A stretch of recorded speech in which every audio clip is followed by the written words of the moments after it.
Bismillahirrahmanirrahim. Welcome to Superior Group of Colleges Learning Management System. I am Muhammad Waqar Shoaib, your physics teacher.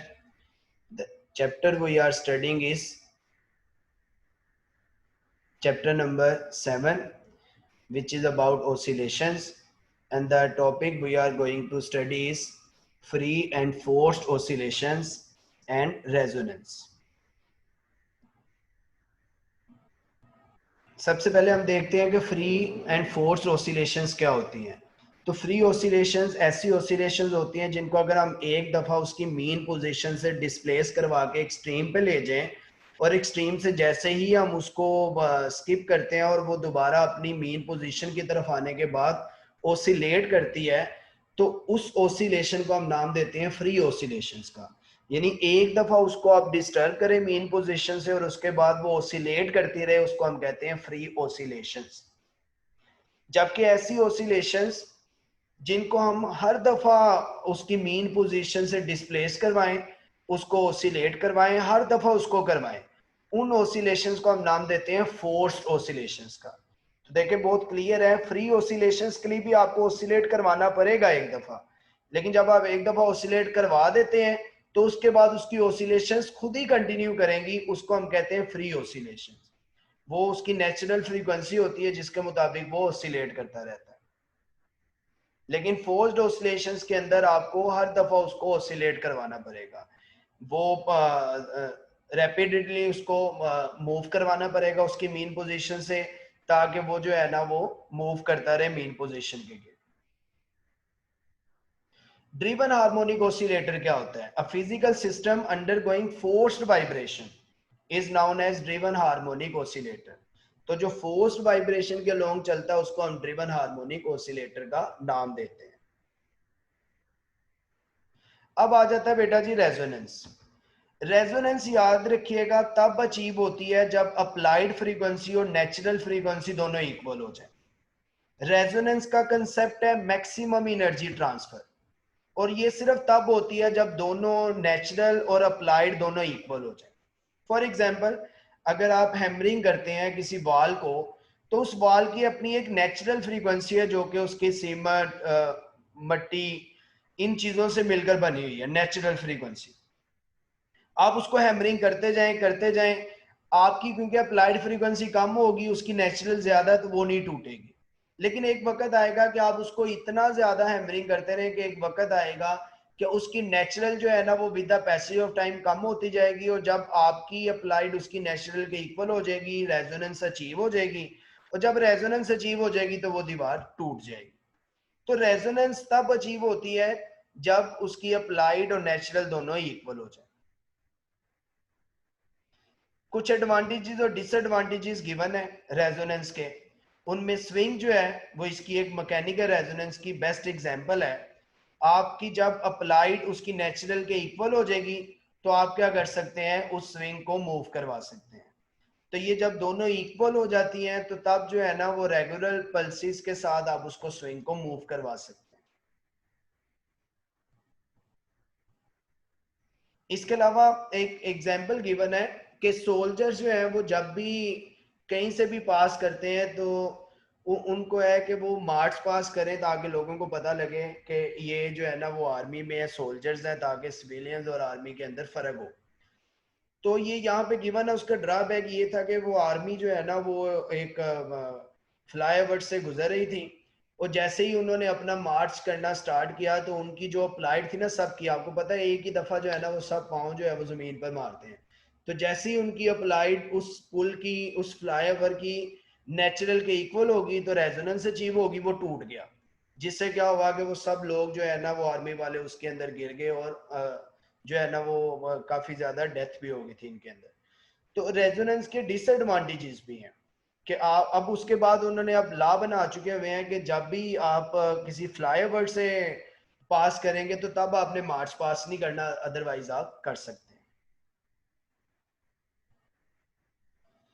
Radio इसकी best example है। पाकिस्तान में अगर हम example लें तो radio की जो फ्रीक्वेंसी है वो 88 मेगाहर्ट्ज से 108 मेगाहर्ट्ज के दरमियान है। जितने भी रेडियो स्टेशन है वो सारी इन्हीं फ्रीक्वेंसी के अलोंग बनते हैं, जितने टीवी स्टेशन है उनकी कभी चेक कीजिएगा, उनकी भी फ्रीक्वेंसी होती है मेगाहर्ट्ज के अंदर। तो लेट्स से अगर 103 मेगाहर्ट्ज वाला एक स्टेशन है, तो ये जो किस तरह से फ्रीक्वेंसी मिलती है, जब आप उसको पेटेंट करवाते हैं तो हुकूमत पाकिस्तान आपको एक फ्रीक्वेंसी देती है, उस फ्रीक्वेंसी के ऊपर कोई और नहीं आ सकता आपकी उस फ्रीक्वेंसी के ऊपर।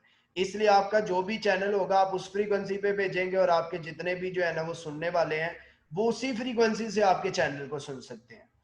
तो लेट्स से 103 हर्ट्ज की बात करते हैं, 103 मेगा हर्ट्ज है उसकी जो फ्रीक्वेंसी है। उसके जो जहां पे आप इस वक्त आप लेक्चर को सुन रहे हैं, आप किसी रूम में बैठे हुए हैं, तो उस रूम के अंदर जितने भी टीवी चैनल्स के या रेडियो के स्टेशन है उन सबकी फ्रीक्वेंसी आ रही है, जिनके अंदर जो है ना वो 103 भी है, 101 भी है, 94 भी है, सब आ रहे हैं। अगर मेरे मोबाइल पर ऑप्शन है से इसकी रेडियो की और मैं उसको ऑन नहीं करता, तो इसका मतलब है मेरे नेट मोबाइल पर उसके सिग्नल या रेजोनेंस अचीव नहीं होगी और मुझे वो रेडियो स्टेशन सुनाई नहीं देगा। लेकिन अगर मैं अपना मोबाइल सेट का रेडियो ऑन कर देता हूं तो फिर वो मुझसे फ्रीक्वेंसी पूछेगा। अगर मैं उसकी फ्रीक्वेंसी से अपने मोबाइल की जो कि 103 में एडजस्ट करता हूं, ये मेरी अप्लाइड है, नेचुरल उन्होंने भेजी हुई है इस खला के अंदर, जो कि इस रूम में भी अवेलेबल है। तो जैसे मैं अपने मोबाइल सेट की 103 करूंगा तो 103 जब 103 के इक्वल हो जाएगी तो रेजोनेंस अचीव हो जाएगी। जब रेजोनेंस अचीव हो जाएगी तो अब 103 वाली जितनी भी आवाजें हैं उस स्टेशन पे बैठी हुई वो मुझे सुनाई देना शुरू हो जाएंगी। इसका मतलब है रेजोनेंस। अगर आप स्विच करना चाहते हैं 103 से 102 पर आ जाएं। जब आप 102 पर आएंगे तो अब 103 का आपके साथ कोई लिंक नहीं है, 102 के साथ रेजोनेंस है तो 102 का लिंक है। तो ये रेजोनेंस जो है ना हम इस तरह से जो है वो अचीव करते हैं। अब जो है ना वो ऑटो ट्यूनिंग भी आ चुकी है अक्सर रेडियो सेट के अंदर। पहले जो है ना वो नॉब के जरिए करते थे। अब ऑटो में क्या फर्क होता है, ऑटो के अंदर जिसकी स्ट्रेंथ अच्छी हो ना वो खुद ब खुद अचीव हो जाता है। पहले क्या करना पड़ता था, मैं खुद अचीव करना पड़ता था। तो ये फर्क है जी कि हम जो है वो ऑटो और मैकेनिकल से ऑटो की तरफ क्यों शिफ्ट हो चुके हैं। तो अब हम क्या करते हैं, इस रेडियो के जब सेट को उस चैनल को सुनते हैं तो उसकी जो मैक्सिमम एनर्जी है वो हमें ट्रांसफर हो रही है। हम क्या कर सकते हैं, उसको स्विच भी कर सकते हैं हम जो है ना, लेकिन जो उसकी स्पेसिफिक फ्रीक्वेंसी है जिसके साथ रेजोनेंस अचीव होनी है वो उसी की फ्रीक्वेंसी है। नेक्स्ट है कुकिंग ओवन, माइक्रोवेव ओवन जिसे कहते हैं। इसके अंदर भी क्या होता है कि खास जो है ना वो फ्रीक्वेंसी की वेव्स होती हैं। वो फ्रीक्वेंसी की वेव जब आपने अंदर फूड रखा हुआ है, जब उसकी या आपने कोई और चीज रखी हुई है उसके अंदर कुकिंग के लिए, तो जब वो दोनों इक्वल हो जाती है तो रेजोनेंस अचीव हो जाती है, और जब रेजोनेंस अचीव हो जाती है तो बेकिंग स्टार्ट हो जाती है। तो इसलिए जो है ना वो जो माइक्रोवेव ओवन है ये भी बेस्ट एग्जांपल है रेजोनेंस की। नेक्स्ट है डैम्प्ड ऑसिलेशंस क्या होती हैं। डैम्पिंग प्रोसेस अभी हमने देखा था जिसके अंदर एनर्जी डिसिपेट होती है, कम होती है। तो डैम्प्ड ऑसिलेशंस ऐसी होती हैं जिनका amplitude with the passage of time कम होता है। आप इस डायग्राम में देखें ये अनडैम्प्ड ऑसिलेशंस है जिनका जो एम्पलीट्यूड है वो सेम है, लेकिन जो डैम्प्ड ऑसिलेशन है उनका एम्पलीट्यूड जो है ना वो with the passage of time कम होता रहता है और एक वक्त आता है कि ये जीरो पे चले जाते हैं। तो ये डैम्प्ड ऑसिलेशन और अनडैम्प्ड ऑसिलेशन का ग्राफ भी आपने साथ बनाना है। नेक्स्ट है शार्पनेस ऑफ रेजोनेंस क्या होता है। तो याद रखिएगा heavily damped system has a fairly flat resonance curve as is shown in amplitude frequency graph.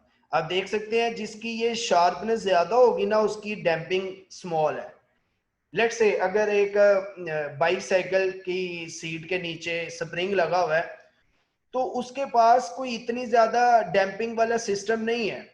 वो आपने अगर उसको कि स्पीड ब्रेकर से गुजरे हैं तो जैसे वो नीचे जाएगा वो आपको रिटर्न कर देगा। लेकिन बाइक का सिस्टम कुछ थोड़ा सा अच्छा है कि वो एक दफा डैम्पिंग आपको करवाने के बाद उसके बाद वो डायरेक्ट रिटर्न नहीं करता आपको। लेकिन जो कार्ड्स का सिस्टम है वो इससे अच्छा है। उसके अंदर क्या होता है कि वो आपका एक दफा वेट तो बर्दाश्त कर लेते हैं लेकिन उसके बाद डायरेक्टली आपको वो रिटर्न नहीं करते। तो ये शार्पनेस ऑफ रेजोनेंस भी आपने याद रखना है, ये भी एक शॉर्ट क्वेश्चन में आता है। तो हमारे इस टॉपिक के अंदर जो है ना वो free and force oscillation with example short में है, रेजोनेंस लॉन्ग में भी आ जाता है वरना शॉर्ट में है, और इसके अलावा डैम्ड और अनडैम्ड ऑसिलेशन शॉर्ट में है, और शार्पनेस ऑफ रेजोनेंस भी शॉर्ट में है। तो ये यहाँ पे थ्योरेटिकली चैप्टर जो है ना ये वाइंड अप होता है। अब हम इसके शॉर्ट क्वेश्चन और न्यूमेरिकल देखेंगे।